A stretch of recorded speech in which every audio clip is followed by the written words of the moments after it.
Buongiorno, la prima edizione dei nostri telegiornali Focus TG, sempre in diretta. Andiamo con i collegamenti subito a Castelfranco da Daniela Sizia, perché sono arrivati i RIS per l'indagine sull'uccisione dell'albanese che è stato accoltellato in un bosco a Paderno del Grappa. A te Daniela.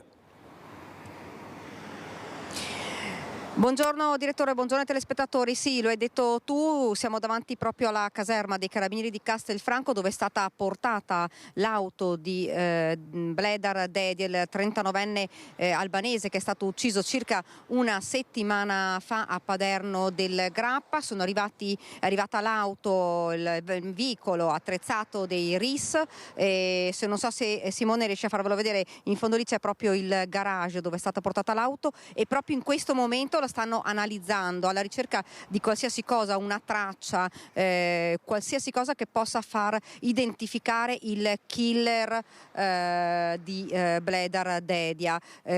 Quindi quello che loro sperano è che lui sia salito nell'auto di Bledar e che quindi ci sia qualcosa. Sappiamo che non hanno trovato grosse impronte o comunque tracce di sangue visibili, per cui si spera in qualcosa magari non visibile che invece i RIS possano trovare. Rimarranno qua fino a mezzogiorno, al termine andranno invece a Paderno per farsi anche un'idea del luogo dell'omicidio. Si cercano anche ancora le chiavi dell'auto, perché le chiavi non sono mai state trovate, tanto che i militari, famiglia di Bledar Dedi, chiavi che sono sparite o sono state perse, sono sparite forse anche in mano al killer. Questo ovviamente è tutto da accertare, indagini che sono serrate perché questi sono i momenti cruciali, ci hanno detto, è già passata una settimana, quindi loro sperano di riuscire a trovare qualcosa per riuscire a identificarla, questa persona, un delitto che comunque sembra la pista più plausibile sia quella proprio di una pista passionale. In queste ore si stanno anche verificando, accertando, facendo accertamenti sui tabulati, sul telefono di Bledar Dedi, che era stato trovato all'interno dell'auto assieme al portafoglio con i soldi, quindi insomma è stata esclusa quasi subito il delitto per una rapina. Ovviamente tutto sempre, dicono gli inquirenti, tutte le piste vengono ovviamente seguite, questo è sicuro. Noi intanto vi facciamo vedere un po' il punto della situazione, un po' il punto proprio delle indagini degli investigatori nel servizio di Christian Arboi. E poi direttore, le cediamo di nuovo la linea, perché da qui poi ci sposteremo per andare invece a Paderno, dove i RIS si sposteranno.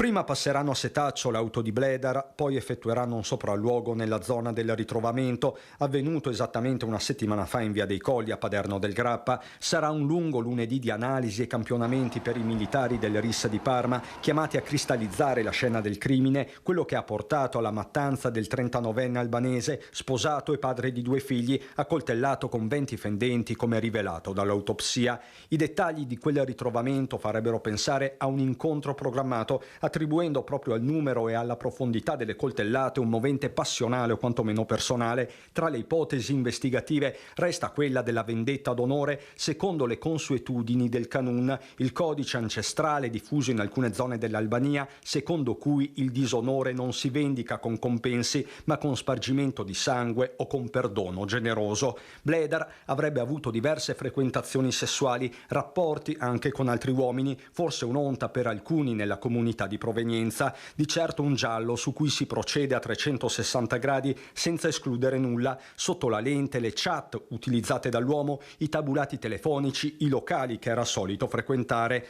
Nelle prossime ore i nuovi riscontri con i militari del RIS attesi al deposito giudiziario, dove l'auto viene custodita per cercare nuove tracce, anche microscopiche. A Paderno, in via dei Colli, il nucleo di indagini scientifiche sarà affiancato dai carabinieri delle stazioni locali di Asolo e Pieve del Grappa, che stanno scandagliando le immagini provenienti dal sistema di videosorveglianza di tutta la fascia pedemontana, un lavoro meticolosissimo con l'obiettivo di arrivare a un punto di svolta. Servizio di Christian Arbeit, un fatto molto grave a Santo Stefano di Cadore, dove è stato sradicato, vediamo la notizia del Corriere delle Alpi, il box per l'autovelox dove morirono papà, figlio e nonna. È un'emulazione di Fleximan a pochi metri dal luogo dove a luglio del 2023 l'auto di Angelica Hutter investì e uccise la famiglia di Favaro. Il comune dice lo ripristineremo. Adesso vediamo un altro documento, perché continuano i supporters a inneggiare a Fleximan, alle sue azioni. Escono sui social persino delle canzoni che gli vengono dedicate. Vediamo una delle tante.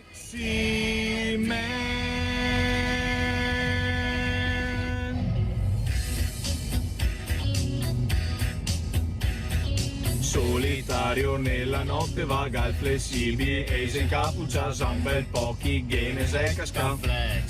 Fleximan, Fleximan, Fleximan.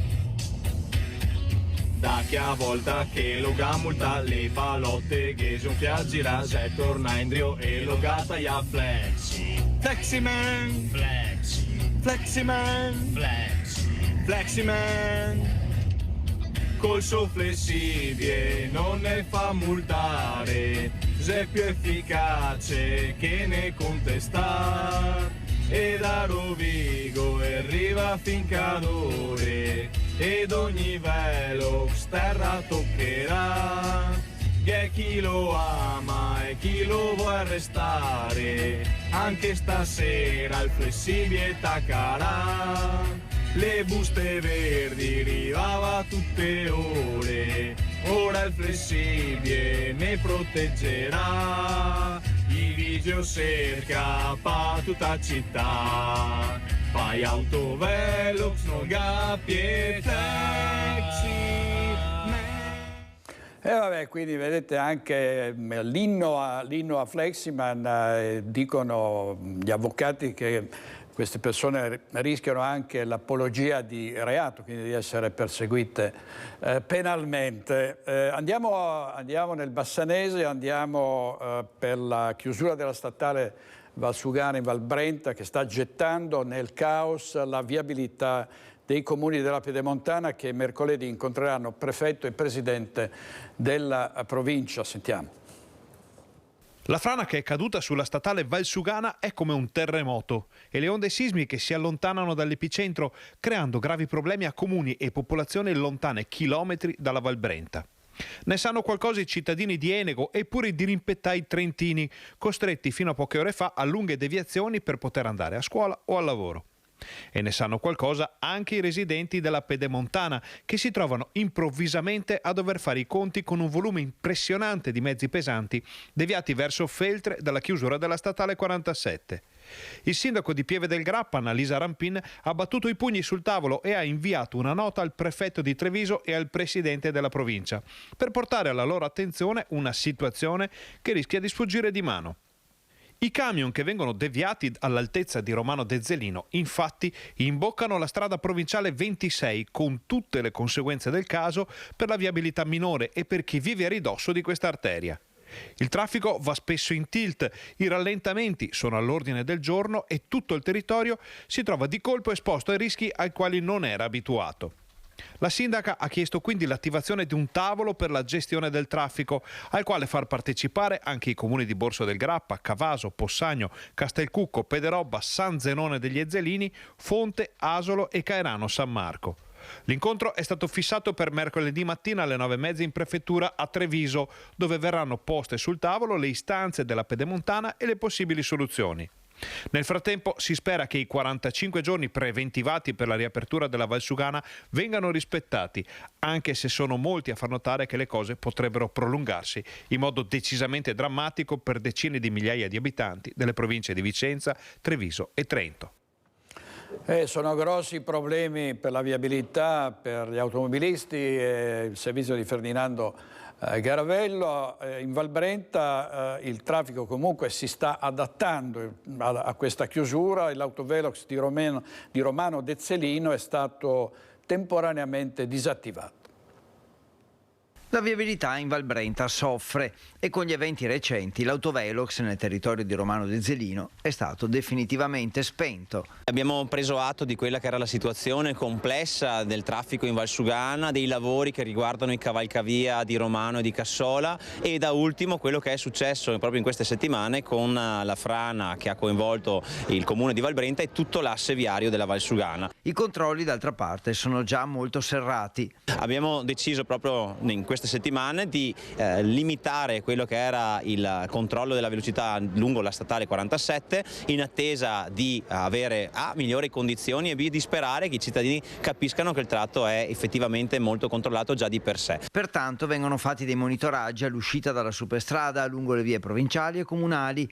Intanto a Romano il traffico si è adeguato alla situazione di chiusura. Il traffico è rimasto sempre molto intenso, ci siamo resi conto che probabilmente alcuni mezzi pesanti, trovando la via provinciale comunale che attraversa tutta la pedemontana e avendo dei ritardi inconsistenti, hanno scelto di fare altri percorsi. Le ditte di trasporti invece si sono appoggiate ad altri percorsi come il Brennero o la pedemontana Feltrina. Le aziende si rivolgono ai sindaci. Laddove ci siano delle esigenze veramente importanti ci si può evidentemente rivolgere al comune di Val Brenta proprio per trovare soddisfazione, ma se si tratta di percorsi che sono comunque quotidiani, giornalieri, più volte al giorno, in questo momento suggerisco a tutti di prevedere il traffico sulle strade che sono state definite percorso alternativo e di portare pazienza. Intanto, per mandare un messaggio ai cittadini, comuni, sindaci e associazioni di categoria si stanno muovendo per la riapertura e per pianificare i necessari lavori di sistemazione in Val Brenta. Servizio di Federico Fusetti. A Venezia le celebrazioni per ricordare lo sterminio degli ebrei oggi nel ghetto, migliaia di persone. Andiamo subito in diretta da Filippo Fois. Sì, buongiorno direttore, buongiorno ai telespettatori di Rete Veneta. Prendiamo la linea dal campo del ghetto di Venezia. In questo momento il campo si è svuotato, ma fino a circa 3/4 d'ora fa brulicava, il caso di dire, di giovani veneziani. Perché, e questa è la bella novità di quest'anno, per la prima volta le celebrazioni della giornata della memoria che commemora le vittime della Shoah si è svolta in questo campo assieme agli studenti delle scuole veneziane. Quindi tantissimi ragazzi delle scuole elementari, delle scuole medie, delle scuole superiori di Venezia hanno assistito per la prima volta a questa cerimonia. Erano presenti il presidente della comunità ebraica di Venezia, Dario Calimani, il rabbino Sermoneta, il presidente della regione Luca Zaia, e proprio ai giovani si sono rivolti nel corso dei loro discorsi, ricordando come sia importante preservare la memoria di una storia che forse a loro può apparire lontana, ma in realtà tanto lontana non è. 70-80 anni non sono niente. È una tragedia immensa che si è consumata in Europa poco tempo fa in realtà, e che potrebbe anche ripresentarsi, che si è consumata anche a Venezia, perché qua da dove parliamo, in questo campo, in queste calli che ci sono qua attorno, e più in generale dalla città di Venezia, furono prelevati 250 ebrei che furono deportati nei campi di sterminio. Solamente 8 di loro riuscirono a tornare a casa vivi. Noi abbiamo avvicinato il presidente della comunità ebraica, Dario Calimani, proprio a margine della cerimonia, per cui ascolterei questo estratto. Calimani, come aveva detto l'anno scorso, quest'anno abbiamo riempito la piazza di ragazzi. Ce l'abbiamo fatta, è stato un miracolo stimolato da Luca Zaia. È lui che si è lamentato più volte, giustamente, dice siamo soli, bisognerebbe riempire questo campo di studenti. E quest'anno all'improvviso, per un caso, mi sono incontrato per sbaglio in prefettura con il dottor Bussetti e gli ho lanciato la proposta. Poi alla Barbarigo c'è Stefania Franceschini, che è stata una mia antica allieva di università, e quindi ho lanciato quest'idea senza troppa speranza, invece ha funzionato. Adesso non so a cosa serve, però la speranza c'è che possa servire, che passi un'emozione, un attimo di commozione, di comprensione, anche di consapevolezza, non lo so, fra una merenda e l'altra degli studenti. Ci sono tanti pericoli, dalla disinformazione su quello che è stato l'Olocausto al fatto di un rigurgito fascista che c'è in questo paese, oppure ancora le manifestazioni che si stanno svolgendo contro lo Stato di Israele per il conflitto a Gaza. In una giornata del genere non vorrei parlare di politica, io dico soltanto quello che ho detto prima agli studenti: studiamo. Non prendiamo posizioni riflesse, improvvise, perché abbiamo letto un titolo di un giornale o letto una battuta sui social, o per pregiudizi di famiglia, che ci sono ovviamente, però di antichi, atavici. Cerchiamo di capire le situazioni, cerchiamo di guardare tutti i versanti della realtà, tutti gli aspetti di quello che sta accadendo. Non fermiamoci di fronte alle apparenze, non fermiamoci di fronte alle verità superficiali. Dietro la verità superficiale c'è sicuramente almeno un'altra verità, se non tante verità, e lo stiamo vedendo in quello che sta accadendo oggi. Ci sono verità dappertutto e di tutti, ci sono torti e diritti di tutti, di tutte le parti in conflitto. Non esiste il buono da un lato e il cattivo dall'altro, ma neanche nella nostra vita esiste, nelle nostre famiglie. Questo era il presidente della comunità ebraica di Venezia, Dario Calimani. Avete sentito qual è il messaggio che è stato lanciato ai ragazzi, ma forse dovrebbe essere lanciato anche a qualche adulto. Non fermiamoci alle apparenze, ragioniamo con la nostra testa, informiamoci da più fonti e soprattutto ricordiamoci che la verità non sta solo da una parte, ma ci sono anche varie sfumature, per cui non esiste una divisione netta tra buoni e cattivi, tranne naturalmente in alcuni casi. Direttore. Grazie molte, grazie Filippo Fois dal ghetto di Venezia, e adesso ci colleghiamo in diretta telefonica con Tiziana Bolognani, perché in apertura di TG abbiamo dato la notizia dell'abbattimento di un box dell'Autovelox a Santo Stefano di Cadore, dove Angelica Hutter nel luglio scorso provocò una strage. A te Tiziana, buongiorno. Buongiorno direttore, sì, è esattamente così, ed è quindi assai comprensibile che l'amarezza sia doppia a Santo Stefano di Cadore, l'amarezza non solo dei cittadini ma anche degli amministratori del comune, che comunque definiscono quest'atto un atto di emulazione probabilmente, e sicuramente conseguenza di una ragazzata. Raccontano anche che la notte tra sabato e domenica ci sia stata uno scorribanda di ragazzini un po' esagitati che hanno dato fastidio assai a chi risiede in via Udine. Via Udine c'è questo Prevelox, questo box Prevelox, all'interno del quale per tutta la verità, per verità non c'è mai stata la telecamera, è sempre stato un box che è usato come deterrente, non c'è mai stata una telecamera di rilevamento della velocità perché il comune non ha soldi, addirittura il comune di Venezia subito dopo la tragedia del luglio scorso, dopo la morte di Mattia Antoniello di soli 2 anni, del papà Marco di 47, della nonna del bambino Maria Grazia Zuin di 64 anni, tutti di Favaro Veneto. Dicevo, il sindaco di Venezia si era offerto di contribuire per acquistare una telecamera da utilizzare proprio in via Udine. Per il momento insomma è tutto sospeso, e intanto i primissimi denari che il comune deve spendere sono quelli per risistemare questo box che probabilmente in un prossimo futuro potrà avere al suo interno anche un rilevatore di velocità. Diciamo che in questa strada il limite è di 50 km/h, non la rispetta, un limite che non viene rispettato praticamente da nessuno, un lungo rettilineo che dal centro di Santo Stefano di Cadore porta a Campolongo. Tutti pigiano sull'acceleratore in maniera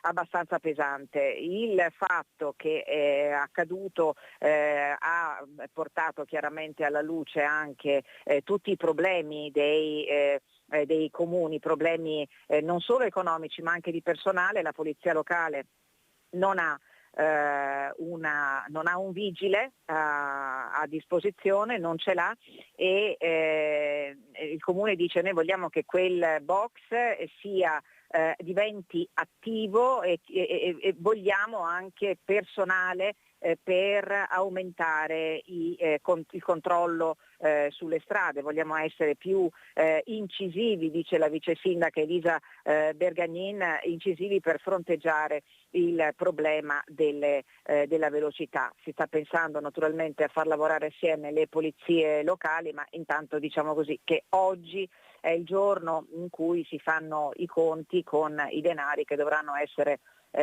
sborsati per rimettere in piedi questo box che per l'appunto dovrebbe fungere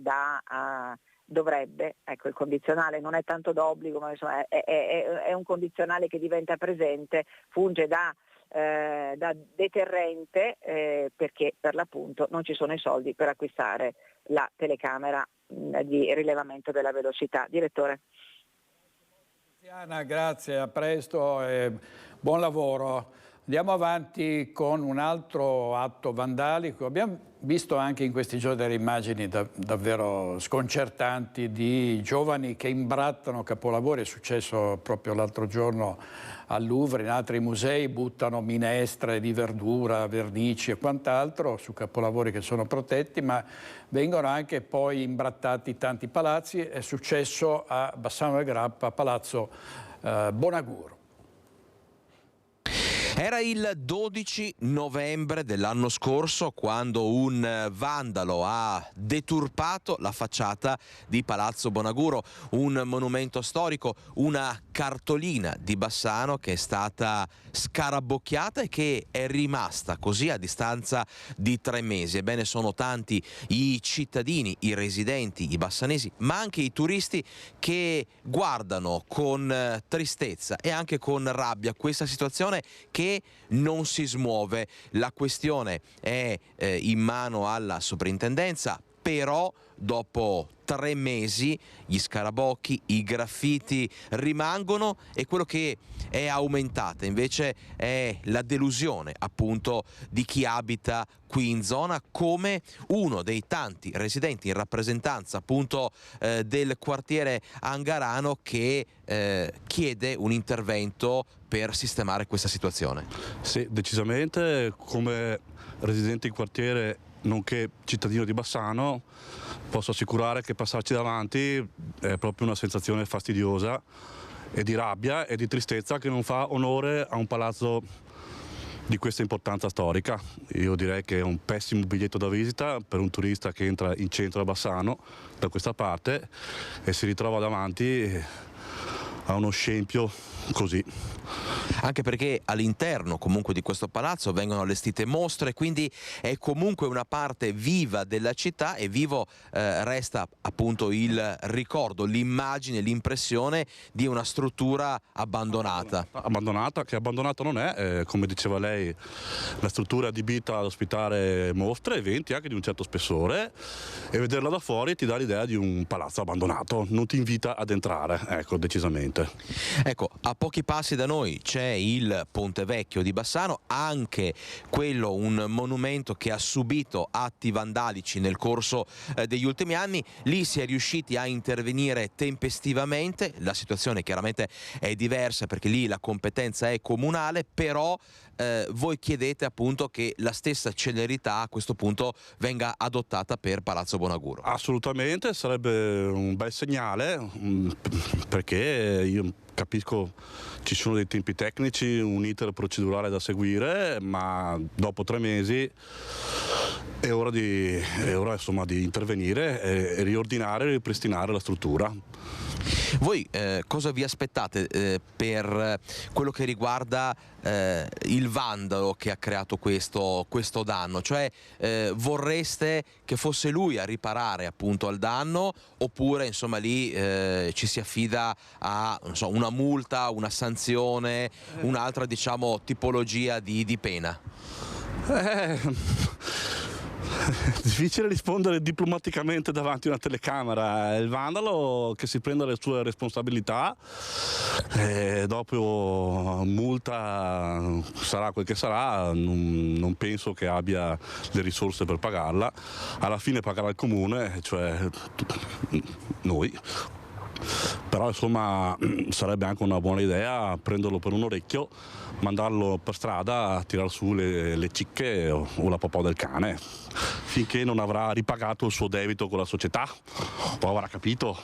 Anche perché ricordiamolo che in quell'occasione vennero anche vandalizzate altre zone di Angarano, anche abitazioni private e cancelli. Certo. Comunque la situazione resta in divenire e noi chiaramente porteremo avanti la voce dei cittadini con l'amministrazione comunale e la sovrintendenza.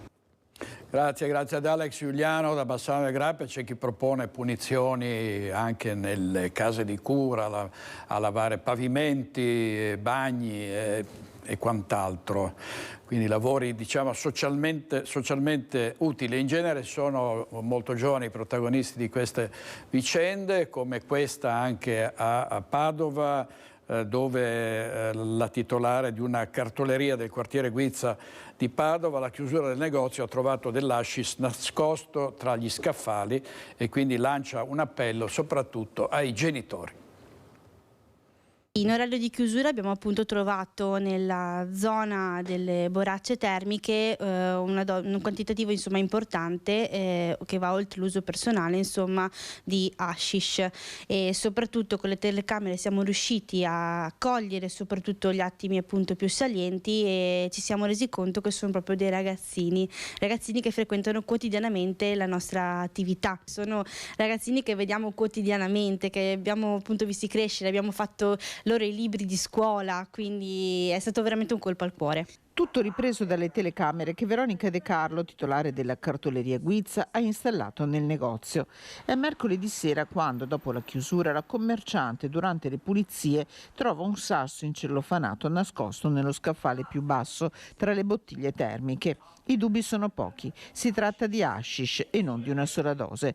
Sconcertata è l'esame delle immagini registrate dalle telecamere di sorveglianza del negozio ad allarmarla ancora di più.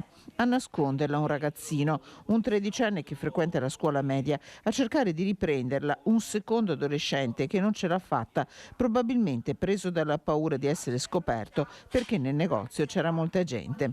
Immediata la denuncia alla polizia che sta indagando sulla vicenda. Non l'unico crimine commesso da ragazzi poco più che bambini, racconta Veronica. Sono partiti insomma con piccoli furti e piccoli dispetti che dopo comunque nel quotidiano sono molto frequenti, e noi siamo sempre stati appunto in silenzio, ma abbiamo fatto comunque nei social un appello proprio ai genitori di stare più vigili, di guardare molto di più i loro figli. Un appello che ha fatto rumore sia nella vicina scuola sia tra le famiglie. A fare piccoli furti sono soprattutto ragazze organizzate e decise, ci racconta Veronica, che hanno rubato anche in altri negozi e nel vicino parchetto sembra si spartiscano il bottino. Un fenomeno preoccupante che vede protagonisti giovanissimi, tutti tra i 13 e i 15 anni. Ha paura Veronica che il fatto si ripeta e che per questo alle famiglie dice: un appello che va ai genitori è guardare, stare molto attenti a magari i soldi in più che si possono trovare nelle tasche, che magari gli date, che si trovano appunto nell'astuccio della scuola, magari delle penne che magari sono un po' più costose rispetto a quelle che prendono di solito, del materiale nuovo che voi non gli avete acquistato, quindi tante piccole cose che sono dei grandi segnali in verità. E sempre a Padova è indignazione e rabbia per le sempre più frequenti imprese delle cosiddette baby bulle. La violenza delle baby bulle che la scorsa settimana hanno pestato in strada sotto gli occhi di tutti una loro coetanea tredicenne ha profondamente colpito il quartiere Arcella a Padova. Gli episodi sono sempre più frequenti in città e il fenomeno preoccupa. Il prossimo 6 febbraio si riunirà la consulta di quartiere 2 Nord Arcella e la vicepresidente Rossella Salvan chiede che siano proposti degli incontri di confronto con esperti sui temi del bullismo e di violenza tra giovanissimi. Le scuse alla vittima e alla sua famiglia da parte delle tre bulle non sono ancora arrivate, spiega Rossella Salvan, che come genitore ritiene opportuno misure incisive per le tre minorenni.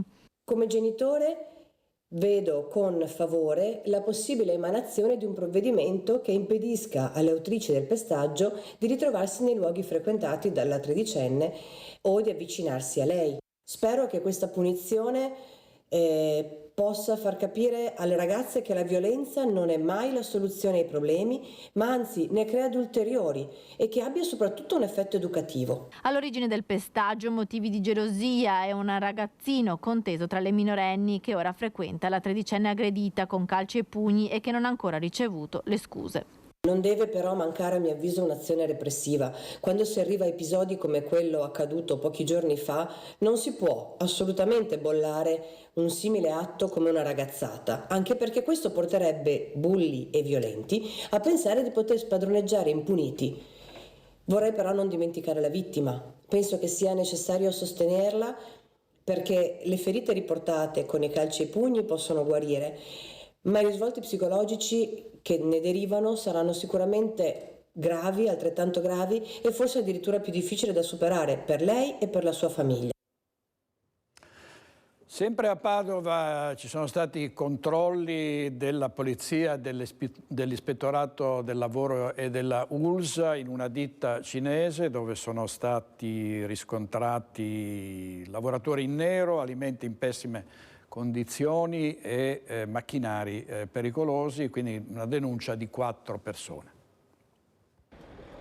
Dalla lavorazione del pesce a quella dei tessuti in un'unica stanza, i poliziotti della squadra mobile delle volanti della questura di Padova hanno controllato un'azienda gestita da cinesi in via Vigonovese. Sulla carta risultava essere un laboratorio tessile, ma negli spazi comunicanti gli ispettori dello Spisal e del servizio veterinario dell'USL 6 Ogani hanno trovato anche una rivendita al dettaglio di pesce, crostacei e molluschi, tutti privi di condizioni di sicurezza e di igiene. All'interno dei locali controllati gli agenti hanno sorpreso alcuni lavoratori pakistani e cinesi, fra cui pure un lavoratore in nero. Al piano superiore invece c'era il dormitorio, dove è stato trovato un cittadino cinese senza permesso di soggiorno. Il magazzino all'esterno era anche videosorvegliato da una telecamera per intercettare controlli a sorpresa. Le postazioni di lavoro del laboratorio tessile erano prive delle norme di sicurezza. Gli ispettori del servizio igiene degli alimenti e quello del servizio veterinario hanno contestato gravi infrazioni relative alla conservazione, alla tracciabilità e all'etichettatura degli alimenti, nonché condizioni igienico-sanitarie pessime.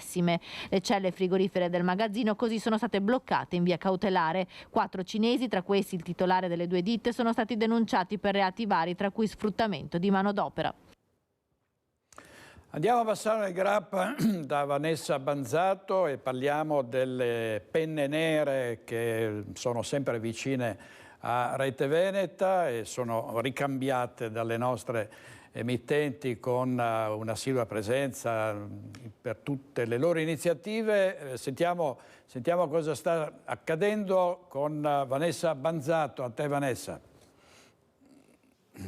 Buongiorno a te direttore, alle persone che ci stanno seguendo. In effetti a Bassano del Grappa per questa settimana si fa quello che può essere definito un tuffo nel passato, perché si torna a vedere girare per la città alpini in divisa, una cosa che manca dopo la chiusura della storica caserma Montegrappa.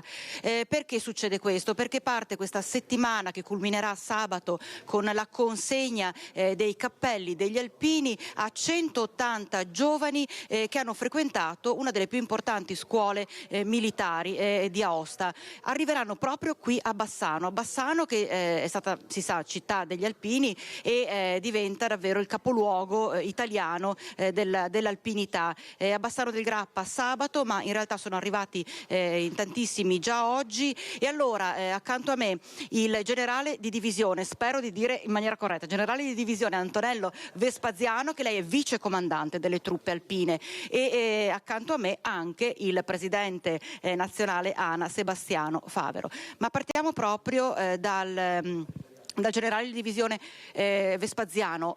Che cosa succederà in questa settimana e perché succede proprio qui a Bassano del Grappa? Allora, questa settimana, come già detto, 180 giovani arruolati circa 6 mesi fa trascorrono qui a Bassano l'ultima settimana di addestramento all'alpinità, all'ambiente alpino, l'ultima settimana di un ciclo che è iniziato invece 3 mesi fa con l'arrivo ad Aosta al centro addestramento alpino, quella che noi chiamiamo ancora affettuosamente Scuola Militare Alpina. Trascorrono questa settimana perché abbiamo voluto fare questo campo a Bassano. Quest'anno ricorre il 90° della costituzione della Scuola Militare Alpina, che fu fondata proprio a Bassano 90 anni fa, e questa nuova forma di volontario, un volontario che viene arruolato con una ferma iniziale di 3 anni, è un volontario su cui stiamo investendo più rispetto alla precedente tipo di arruolamento che avevamo, in cui i ragazzi iniziavano con una ferma iniziale di 1 anno. Stiamo investendo più in termini di formazione e addestramento, e quindi ci è sembrato particolare mettere insieme il termine di questo primo corso per volontari a ferma iniziale, la ricorrenza del 90°, il fatto che quest'anno comunque nel territorio vicentino, a Vicenza, si terrà la Dunata. Ci è sembrato altamente significativo fare questa attività addestrativa che, come ha accennato, si concluderà in realtà sabato con la consegna del cappello alpino a questi volontari, che suggellerà di fatto l'entrata nella grandissima famiglia degli alpini in servizio e in congedo. Rapidissimamente va a sostituire in un certo senso la vecchia naia. Ma la vecchia naia in realtà è stata sostituita oltre 20 anni fa con l'introduzione del modello professionale. Il modello è un modello che necessita appunto di manutenzioni, nel senso che quando venne costituito circa 22-23 anni fa era un modello che prevedeva l'arrivo del giovane, l'ingresso del giovane con una ferma iniziale di 1 anno, che dava sostanzialmente la possibilità a un ragazzo che aveva appena lasciato la scuola, comunque la vita civile, di affrontare un periodo comunque di 1 anno. Una parte di questi volontari a ferma iniziale di 1 anno poi accedevano alla categoria dei volontari a ferma di 4 anni, che era l'anticamera, diciamo, della professionalizzazione e della stabilizzazione, detta in termini lavorativi. Le esigenze di operazioni sempre più intense, sempre più numerose e sempre più complesse ci hanno portato recentemente a rivedere questo modello per introdurre la figura del volontario a ferma iniziale triennale, su cui investiamo molto di più appunto in termini di addestramento e formazione, per poterlo impiegare già dopo pochi mesi dal suo arruolamento in attività operative sul territorio nazionale e anche fuori dal territorio nazionale, a seconda dell'intensità delle operazioni a cui si partecipa. Da questa ferma triennale si può accedere ad una successiva ferma triennale, che anche in questo caso poi diventa l'anticamera della stabilizzazione e del transito al servizio permanente per una buona parte di questi giovani. Sebastiano Favero, intanto le chiedo come sta vivendo lei il fatto di rivedere gli alpini in divisa girare per Bassano del Grappa, lei da presidente nazionale delle Penne Nere. Da presidente nazionale... Da bassanese. Di questo territorio, credo con grande emozione e con grande anche soddisfazione. L'emozione chiaramente perché mi fa tornare 50 anni fa, voglio proprio ricordarlo, io proprio 50 anni fa, il 7 di gennaio, andavo ad Aosta e cominciavo il mio servizio militare, quindi sono passati 50 anni, poter qui a Bassano far rivivere alla città questa presenza di ragazzi giovani, poter invece consegnare ai ragazzi giovani quel cappello alpino che per noi è il simbolo del nostro essere, dei nostri valori, della nostra identità. Ecco, credo sono quegli elementi fondamentali per noi, e credo che poi far capire a loro che quando uno si mette questo cappello e diventa alpino lo rimane per sempre, quindi fargli assaggiare l'intensità, ecco, di un momento in una città che è per vocazione alpina, e farlo fare insieme con i veci, io credo sia veramente il momento importante, fondamentale. D'altronde, tra l'altro, faranno anche storia oltre che esercitazione, perché andranno sul Grappa, andranno sul Pasubio, montagne che sono sacre alla patria, montagne che dovrebbero aiutare a capire qual è il senso vero di un servizio come quello nelle forze armate, che è un servizio che questi ragazzi fanno per tutti noi, lo fanno per l'Italia, lo fanno per noi. Lo fanno per la pace, ha detto anche durante il suo intervento. Allora vogliamo ricordare, sabato prossimo, siamo il 3 di febbraio, alle 15, il ponte degli alpini, il Ponte Vecchio sarà invaso da questi giovani arruolati, questi militari in divisa rigorosamente, che riceveranno il cappello dai Vecchi, il cappello alpino dai Vecchi, questo scambio insomma davvero tra generazioni, aspettando poi proprio, e poi concludiamo, la dunata del prossimo maggio a Vicenza, che ricordiamo anche Rete Veneta segue sempre in diretta. Sarà un appuntamento insomma per rafforzare ancora di più questo legame che ha il territorio con gli alpini. Certamente sì. Voglio ricordarlo, la provincia di Vicenza, in termini anche associativi dell'Associazione Nazionale Alpini, è la provincia più alpina d'Italia, quindi con Bassano, con Asiago, con Marostica, con Valdagno, con Vicenza. Quindi credo che sarà proprio questo da sabato la partenza, l'avvio, per chiudere poi veramente alla grande, con la grande sfilata di Vicenza. Bene direttore, da Bassano del Grappa è tutto, ti ricedo la linea. Grazie a Vanessa Banzato e ai suoi ospiti, e viva le penne nere. Vediamo i titoli del giornale di Vicenza. Un pedone investito da un'auto in rianimazione è accaduto ad Arsiero. E poi sono a tavolo e appaiano i ladri alle loro spalle all'Unigo. A Vicenza, ladri in azione in città, 2 appartamenti svaligiati prima di cena. Rosita Celentano, il mio cuore è ad Asiago, la natura va protetta di più. La figlia di Adriano Celentano è una nota ambientalista, è una ragazza non solo bella ma intelligente.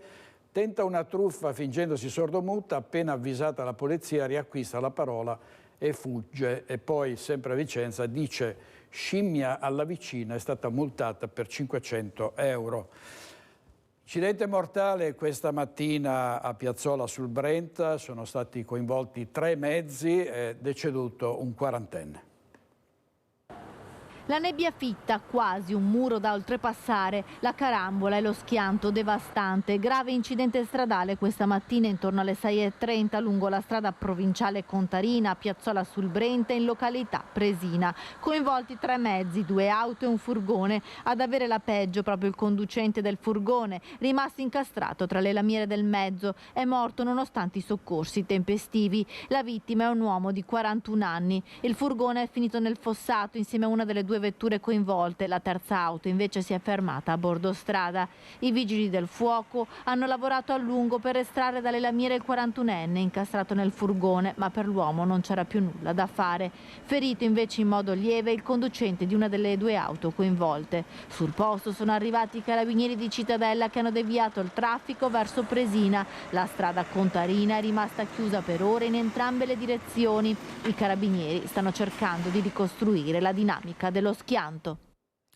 È un grave incidente a Pagnano d'Asolo, dove un 92enne ha perso il controllo dell'auto, pare a causa di un malore, ha investito diverse persone, ci sono stati dei feriti e l'uomo alla guida dell'auto è morto.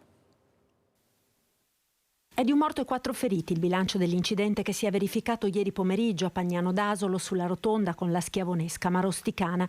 Un anziano, Angelo Fantato, 92 anni, di Volpago del Montello, ha avuto un malore mentre si trovava alla guida della sua vettura, tagliando la rotonda e centrando 4 ragazzi che erano in sella a 3 motocicli. Per l'anziano purtroppo non c'è stato nulla da fare all'arrivo. I soccorritori non hanno potuto far altro che constatarne il decesso. Ferita la moglie dell'uomo che era a bordo della vettura e di 4 ragazzi che hanno tra i 16 e i 14 anni. Tutti sono stati trasportati all'ospedale e nelle ultime ore le condizioni di uno dei giovanissimi si sono aggravate. Sul luogo dell'incidente, oltre ai sanitari del 118, anche i vigili del fuoco ed i carabinieri che hanno eseguito i rilievi. Alle 7:15 di oggi i vigili del fuoco sono intervenuti lungo la statale 51 a Vittorio Veneto per un incidente stradale tra 2 auto. Una delle auto è finita fuori strada nel cortile di un'abitazione, 4 i feriti. I pompieri hanno messo in sicurezza i mezzi ed estratto dall'auto un uomo rimasto incastrato nell'abitacolo. Il ferito è stato poi portato in ospedale, assistiti dai sanitari, gli altri 3 feriti, pure loro trasferiti in ambulanza in pronto soccorso. Adesso andiamo a Vicenza da Daniele Garbin perché ci si sta interrogando sui dati della demografia della città berica, che di solito ha una popolazione che è aumentata negli ultimi anni. Sentiamo le ultime notizie, l'ultimo rapporto demografico da Daniele Garbino, il suo ospite. A te, Daniele. Sì, grazie direttore. Siamo proprio in compagnia con Leonardo Nicolai, l'assessore, che oggi ha pubblicato proprio i dati ufficiali proprio dell'andamento, una lettura importantissima che, diciamo subito, con la nuova amministrazione avete intenzione di portarli poi in consiglio comunale, no? Non in consiglio in realtà, perché sono solo un'informativa in giunta. Perché i dati, tutti i dati in realtà del comune, ma soprattutto quelli demografici, sono strumenti utilissimi a orientare anche le scelte amministrative. Quindi la scelta che abbiamo fatto anche su proposta dell'ufficio stampa quest'anno è di presentarlo in giunta e di dedicare uno spazio anche per eventuali domande, perché sono anni di cambiamento, anni in cui cerchiamo di innescare nuove dinamiche. Sapere qual è la nostra città è fondamentale. Ecco, il direttore faceva presente di un dato importante, l'andamento di solito era crescita leggera, invece come siamo in questo momento? Quest'anno in decremento, abbiamo 65 abitanti in meno in città. Questo perché? Perché al di là di una decrescita costante delle nascite negli anni, per quest'anno non si è riuscito a compensare con quello che è il saldo cosiddetto migratorio, cioè le iscrizioni all'anagrafe, con la differenza con le cancellazioni. Siamo una città attrattiva perché ci sono più iscrizioni all'anagrafe che cancellazioni, ma questo non basta per compensare quello che è stato il calo di nascite. Un calo di nascite, fatemi dire, che colpisce tutte le comunità, sia quella italiana sia quella straniera residente, quando in realtà negli ultimi anni la popolazione straniera compensava le minori nascite delle famiglie italiane. Da qualche anno a questa parte, e qua quando parliamo di trend utile a orientare e a decidere come muoversi nel futuro, da qualche anno a questa parte anche la comunità straniera fa meno figli. Ecco, diciamo che tra i figli siamo circa un rapporto 1 a 4 con gli stranieri, e di questi poi il dato che avete analizzato è l'80%, 80,05 è straniero nato qui a Vicenza.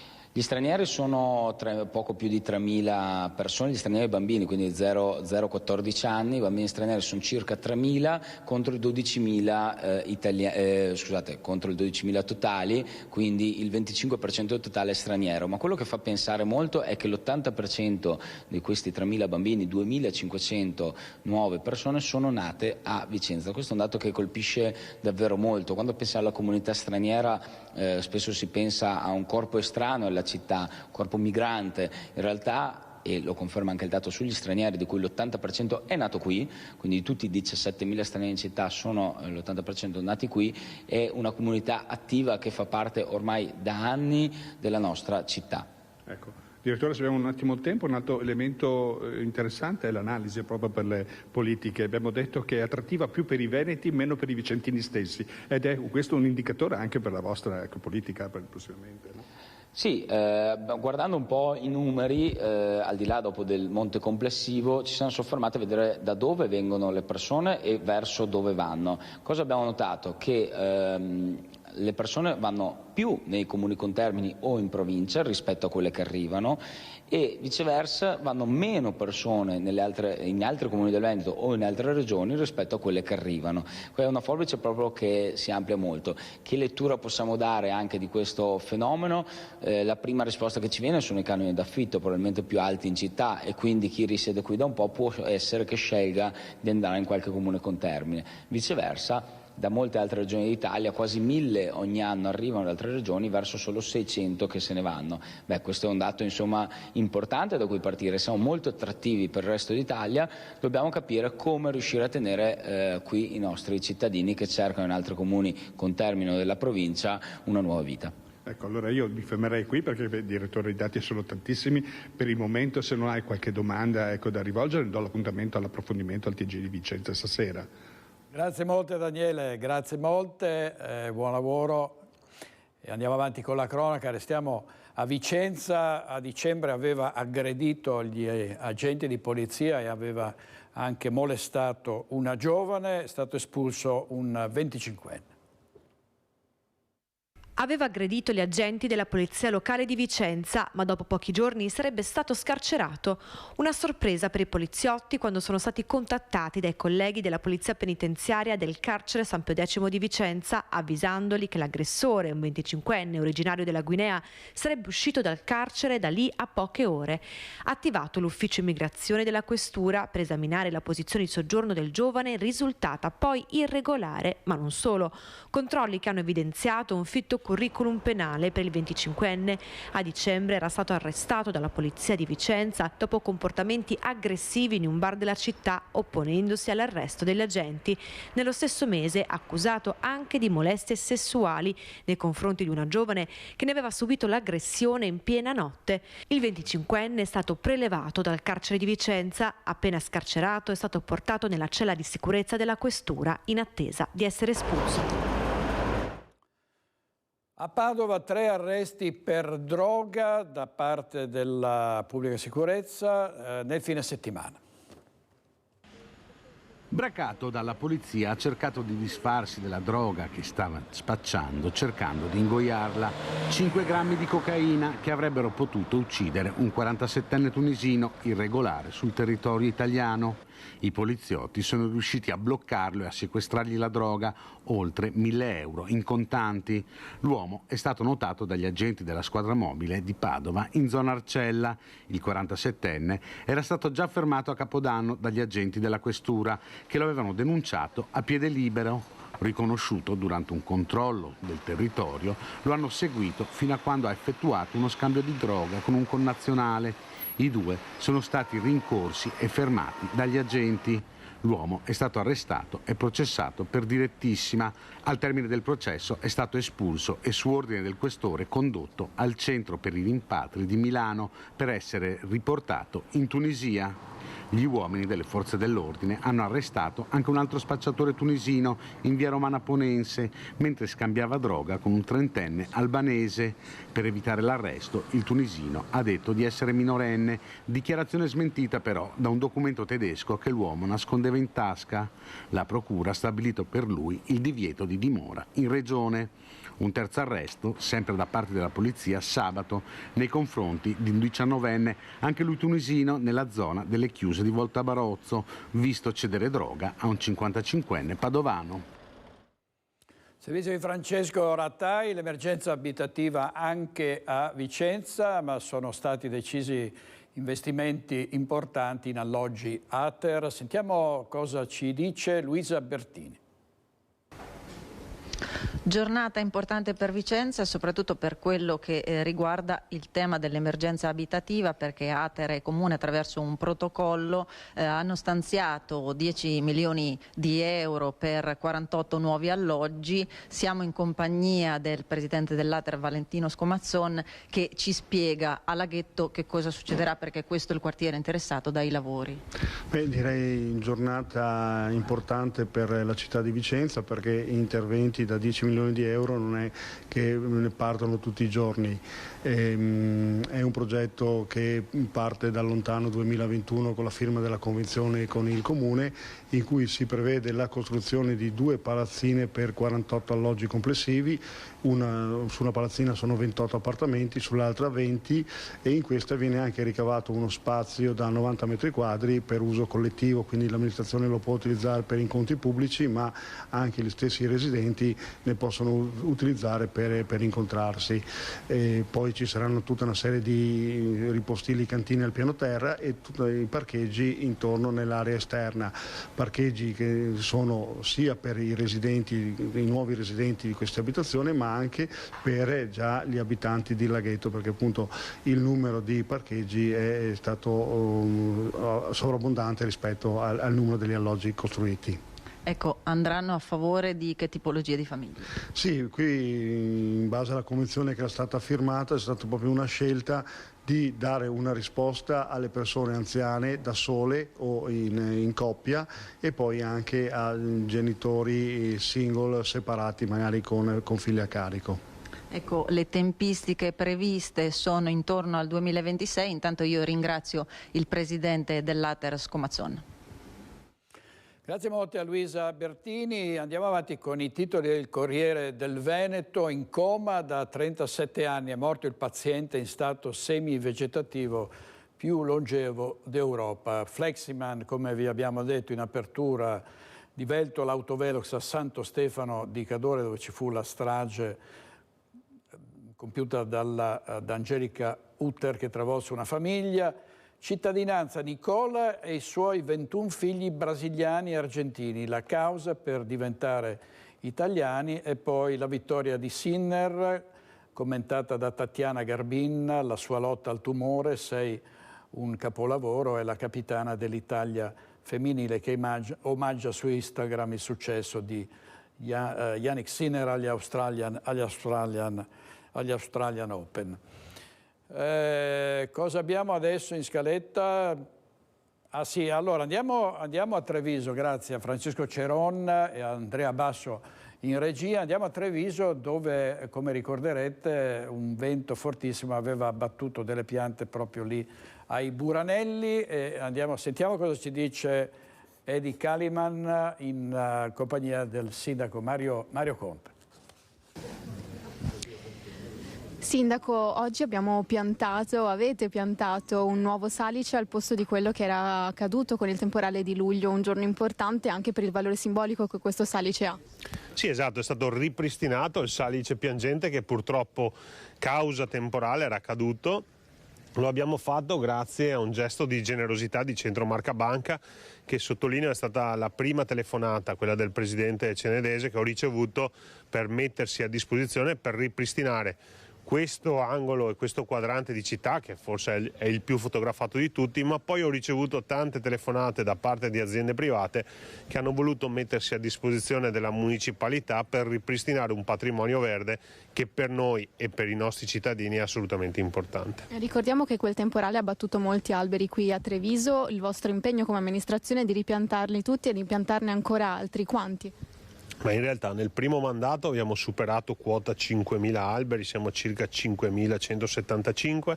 L'obiettivo in questo secondo mandato è raddoppiare queste cifre, quindi incrementare di molto il nostro patrimonio verde, perché ovviamente se uno dei problemi della nostra città, essendo nel bacino padano, è quello della qualità dell'aria, è altrettanto vero che lo strumento più forte che abbiamo per combattere e per migliorare le qualità dell'aria sono proprio gli alberi, quindi dobbiamo volergli bene, manutentarli e dobbiamo piantarne degli altri. L'appello che faccio ai nostri cittadini è quello di continuare ad aiutarci, nel senso che abbiamo avuto delle testimonianze davvero straordinarie di privati che hanno voluto donare degli alberi, piantare degli alberi, però dobbiamo continuare a fare questo. Però è bello sapere che non siamo da soli, ma c'è una comunità che ha a cuore il patrimonio verde. Sindaco, tutti questi sono piccoli passi che hanno poi portato alla vincita a Tallinn dell'European Green Leaf. Sì, a Tallinn ha vinto la comunità di Treviso, che è composta da tante persone che hanno a cuore l'ambiente in cui viviamo.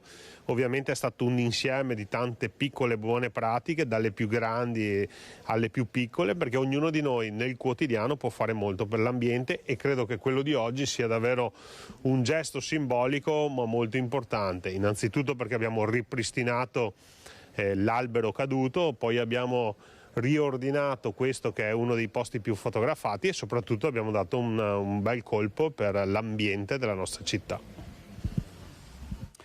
Allora, vediamo l'apertura del Gazzettino. L'addio a Sandra Milo, è stata la musa di Fellini, simbolo del cinema italiano, aveva 90 anni, è deceduta oggi, circondata dai suoi parenti e da molti amici. Chi era Ciro, quello scherzo di cattivo gusto che entrò nella storia della televisione italiana. E poi i 4 matrimoni, uno finto, fu l'amante di Fellini per 17 anni e di Craxi disse: ero sessualmente pazza di lui.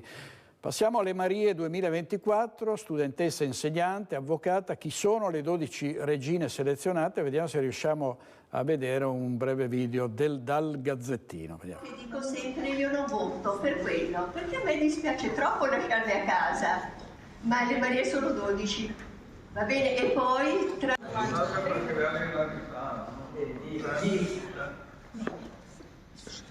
Il vestito è, adesso facciamo il vestito. Purtroppo la provincia l'anno scorso è stata una Insomma, foto di gruppo per le Marie elette a Venezia 2024. Andiamo in pubblicità 2 minuti e poi riprendiamo con Fleximan, perché c'è un incontro in prefettura a Padova e sentiremo tutti i particolari da Francesco Rattaglia tra poco.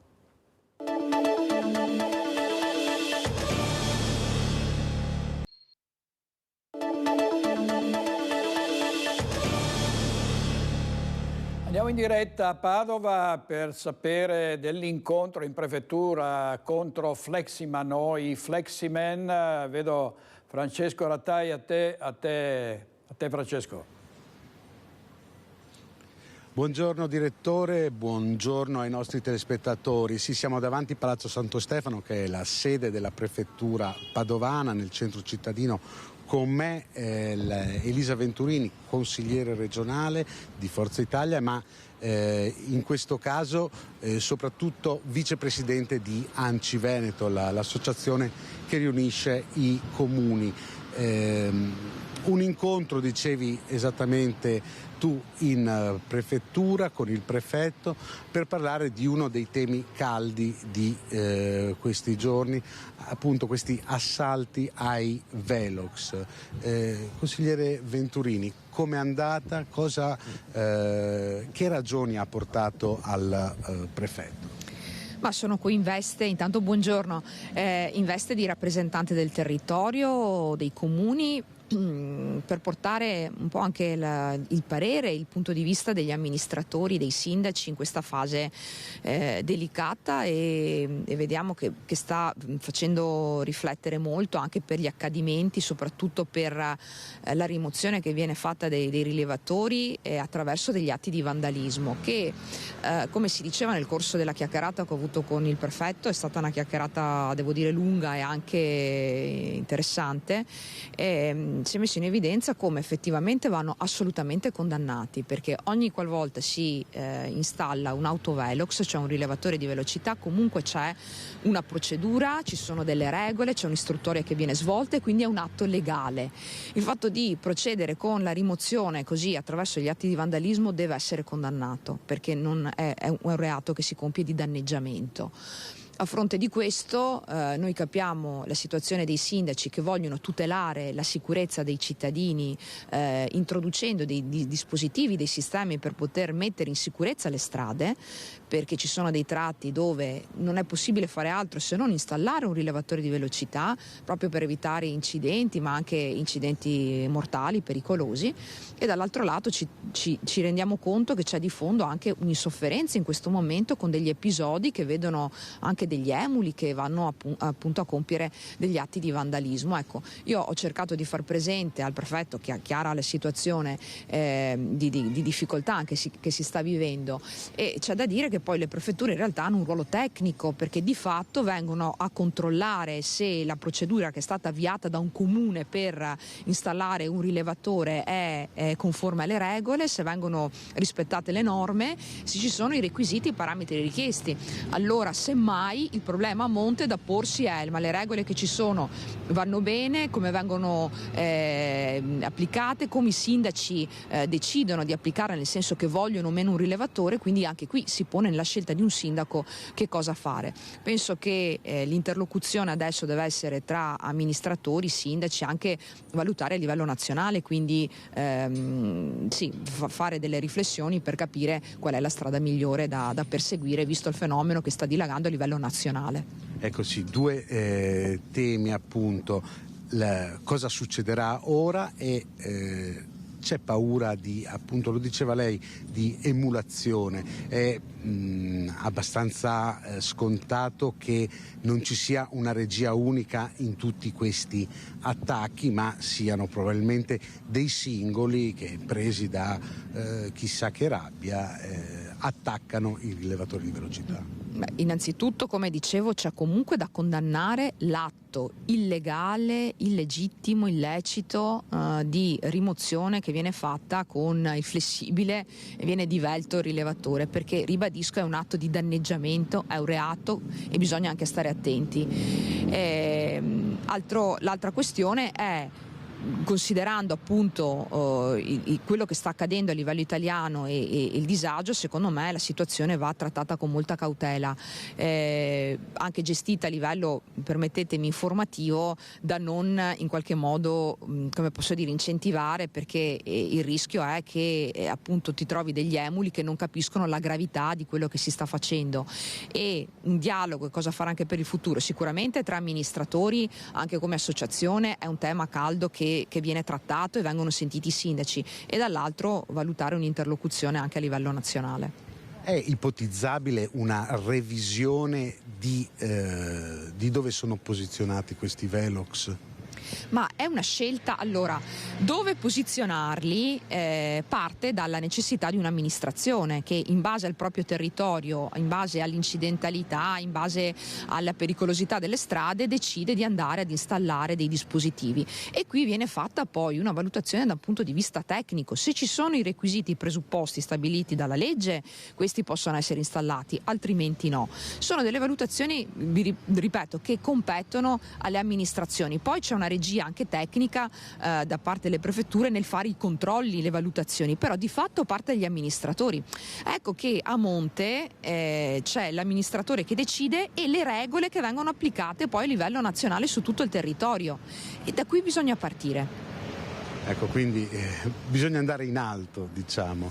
Dagli amministratori e le regole che vengono applicate a livello nazionale.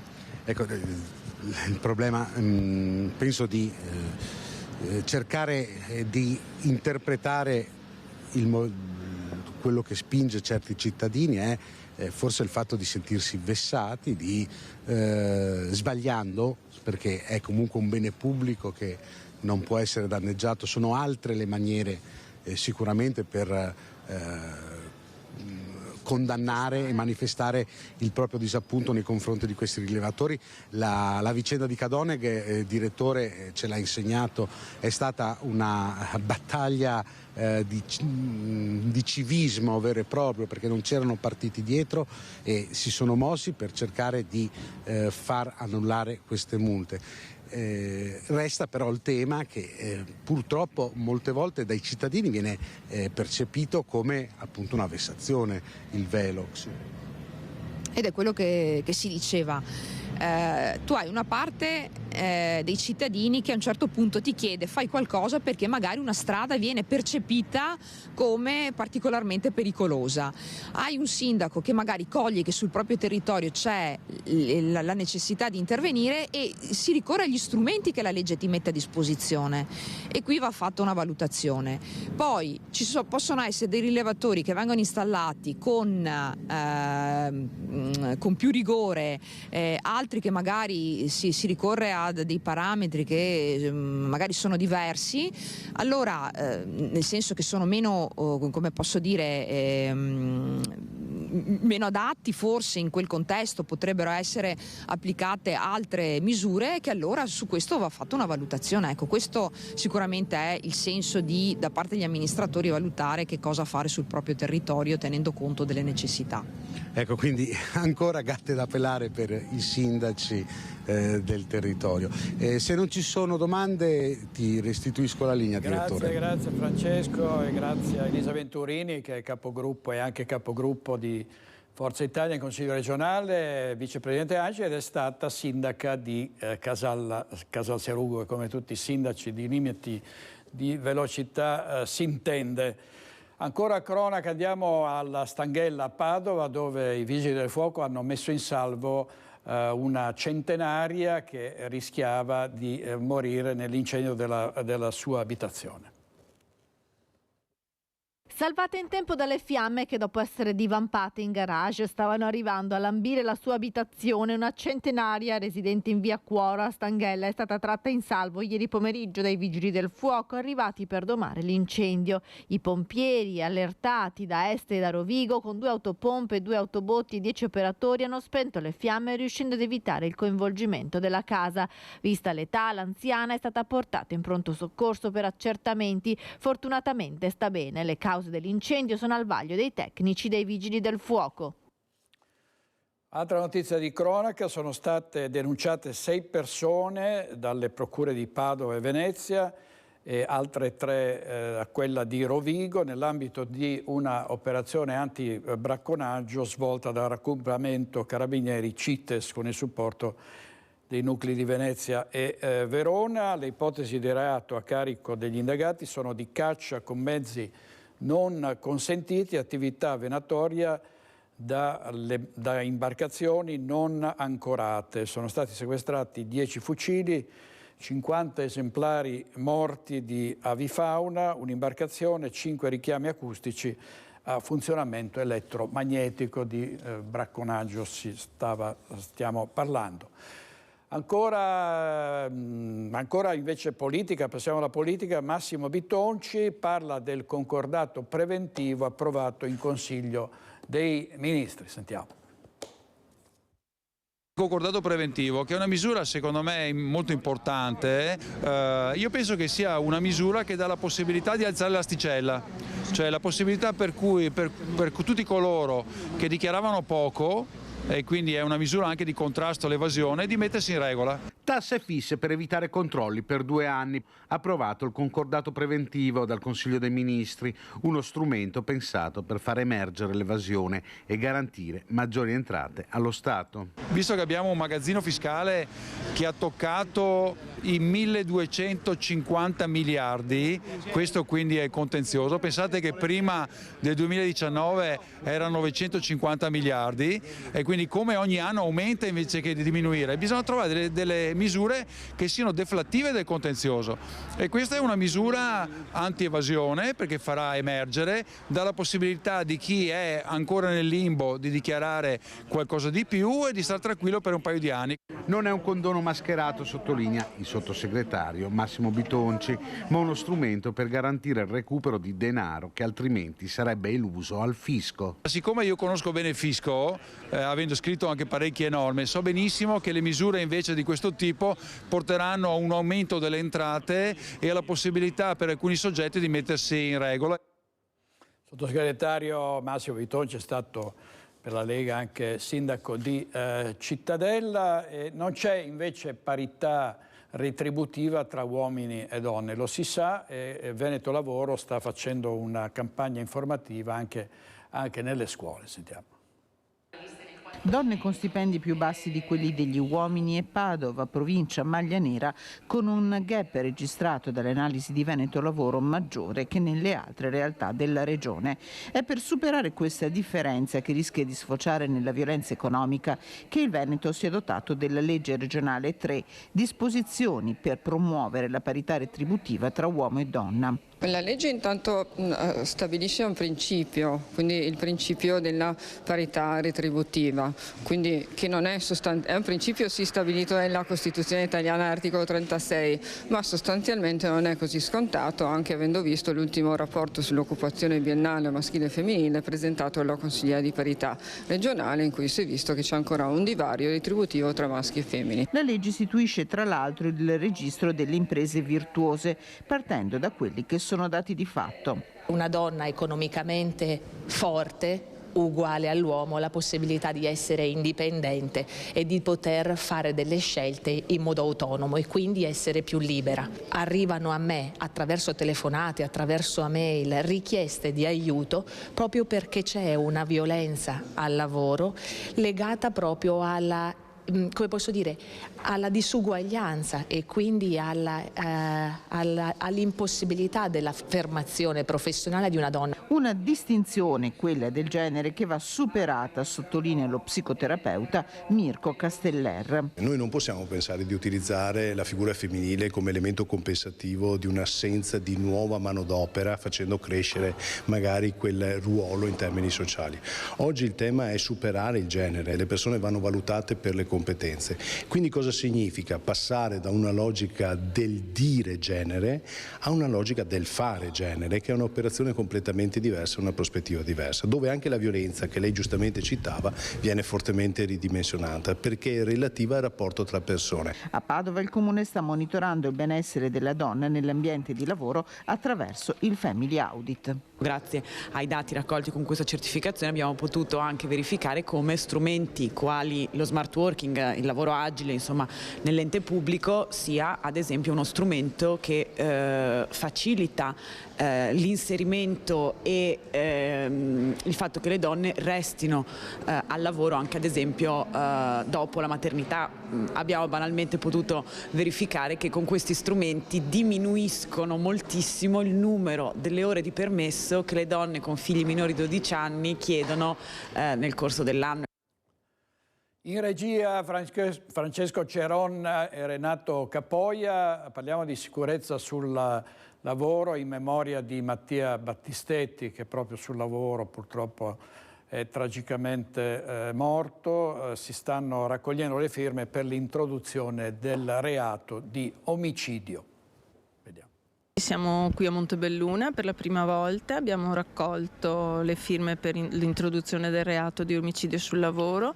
L'associazione fondata dalla famiglia di Mattia Battistetti si batte da tempo senza sosta per chiedere giustizia e per evitare che tragedie simili accadano ancora. Ma il loro impegno si manifesta anche nella proposta di legge di iniziativa popolare che chiede l'introduzione del reato di omicidio sul lavoro nel nostro ordinamento giuridico. Un passo fondamentale per rendere conto delle responsabilità quando la sicurezza sul luogo di lavoro viene trascurata. Il 2023 si è chiuso con un bilancio drammatico: 1467 morti sul lavoro. Dietro ogni numero c'è una storia di vita spezzata, di famiglie devastate e di comunità che piangono una perdita insopportabile.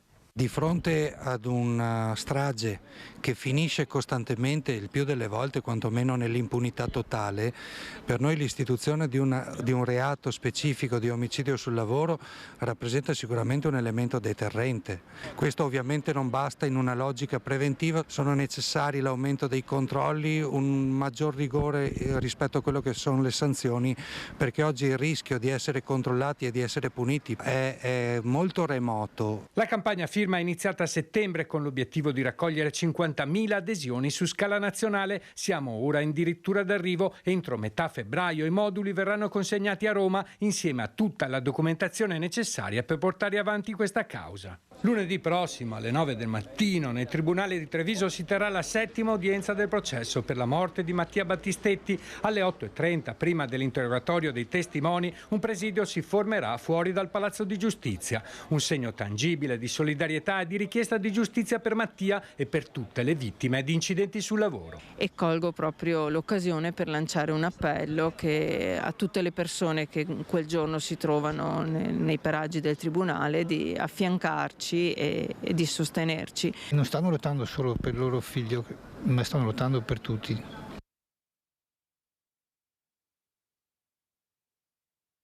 Case che mancano, sono 73 le aree carenti, ma dal direttore della ULSS 2 Francesco Benazzi arrivano precise rassicurazioni.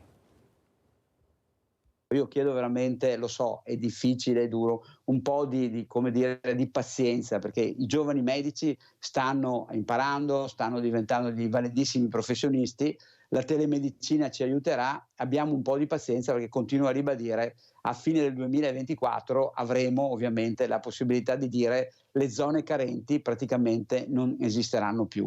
È un obiettivo ambizioso quello che Francesco Benazzi, direttore generale dell'ULSS 2, dà alla sanità trevigiana su un tema sensibile come quello dei medici di base, carenza che riguarda diverse aree del territorio, soprattutto nell'area pedemontana. Lo stesso Benazzi aggiorna il quadro. Ci sono 73 zone dove però gli assistiti hanno tutti un medico, dove però gli assistiti sono posizionati su medici di altri comuni. Quindi per l'anziano la difficoltà qual è?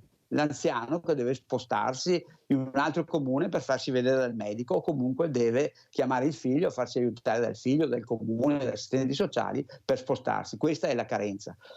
Comunque, quindi non c'è nessuno che non ha il medico curante. Hanno il medico curante in aree diverse, magari distanti anche 7, 8, 10 chilometri dalla propria abitazione. 73 dunque le aree carenti sulle quali si vuole intervenire, in leggero miglioramento rispetto alle 96 comunicate sempre dall'ULSS a metà 2023. 2022, qualcosa nella programmazione sarebbe cambiato rispetto al passato e in meglio. La Regione Veneto ha attivato borse di studio e l'università ha aperto i numeri, sostanzialmente li ha aumentati. Ci sono poi le nuove generazioni di medici, compresi gli specializzandi, spesso provvisori per questione di graduatoria. Il più giovane medico che abbiamo, che fa provvisoriamente il medico di famiglia, ha 25 anni, quindi tenga presente che anche l'esperienza non è quella di un medico navigato. Io sono convinto comunque che questi colleghi nel giro di 2 o 3 anni diventeranno dei medici efficienti. Nuove risorse ma anche nuove tecnologie per arginare una situazione da molti considerata cronica. Pian pianino ritorneremo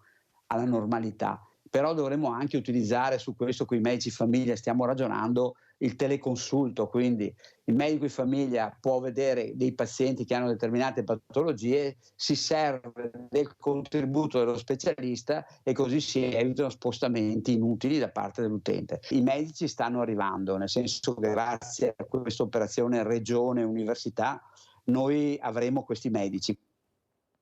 Servizio di Christian Arboit, altri 2 minuti di pubblicità e torniamo subito con altre notizie, altri collegamenti, a tra poco.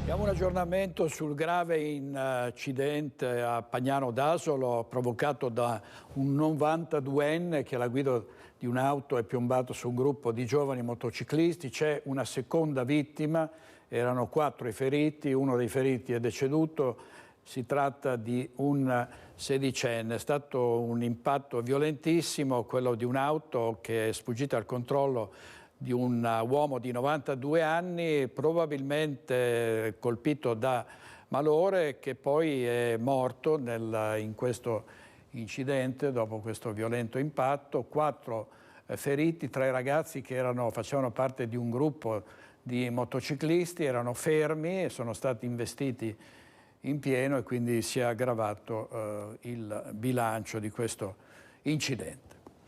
Abbiamo parlato prima di Palazzo Bonaguro a Bassano del Grappa, imbrattato dai soliti writers, e adesso i vandali hanno decapitato una statua della Madonna a Tezze sul Brenta che era posizionata in un capitello.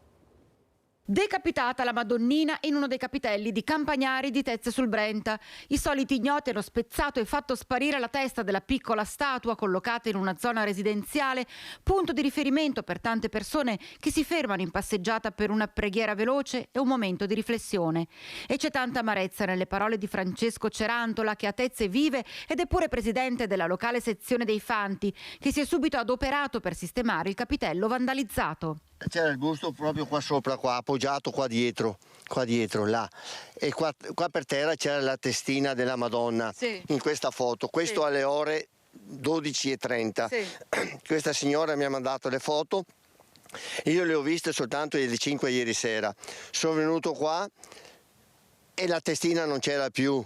La mente corre a quanto accaduto un anno fa, quando un altro capitello venne preso di mira dai vandali, sempre a Tezze. Un anno fa, l'ultimo dell'anno, hanno decapitato con un petardo San Giuseppe nella ciclabile che porta a Belvedere, e quest'oggi trovarsi qua con un'altra immagine sacra così rovinata è proprio una cosa vergognosa. Adesso lei provvederà, come ha fatto le altre volte, a sistemare questo capitello, a sostituire l'immagine rovinata. Se si trova la testa si può anche recuperare la Madonnina, altrimenti la sostituiamo.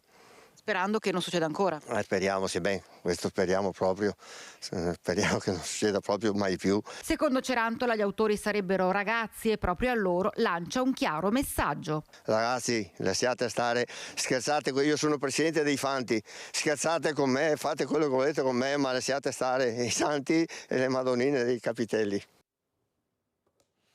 Scherzate con i Fanti, lasciate stare i santi, vediamo il carnevale che entra nel vivo da Pieve di Soligo a Venezia, dove nelle acque del Canal Grande, con la tradizionale sfilata della Pantegana, si è aperta l'edizione 2024. 3, 2, 1...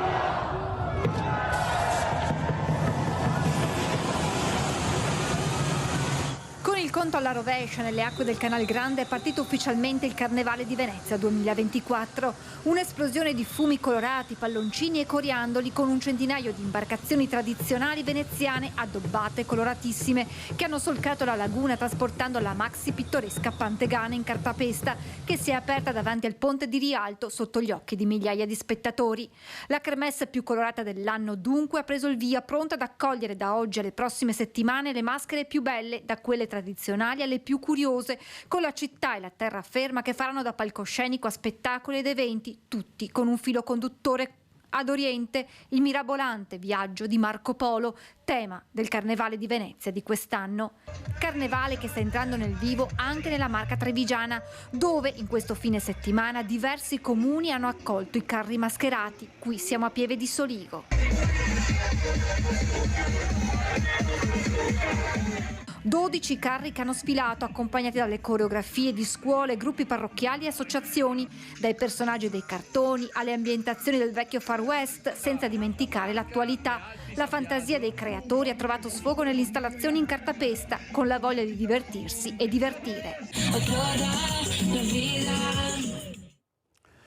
E chiudiamo con delle belle immagini delle giocatrici dell'Imoco di Treviso al Palaverde.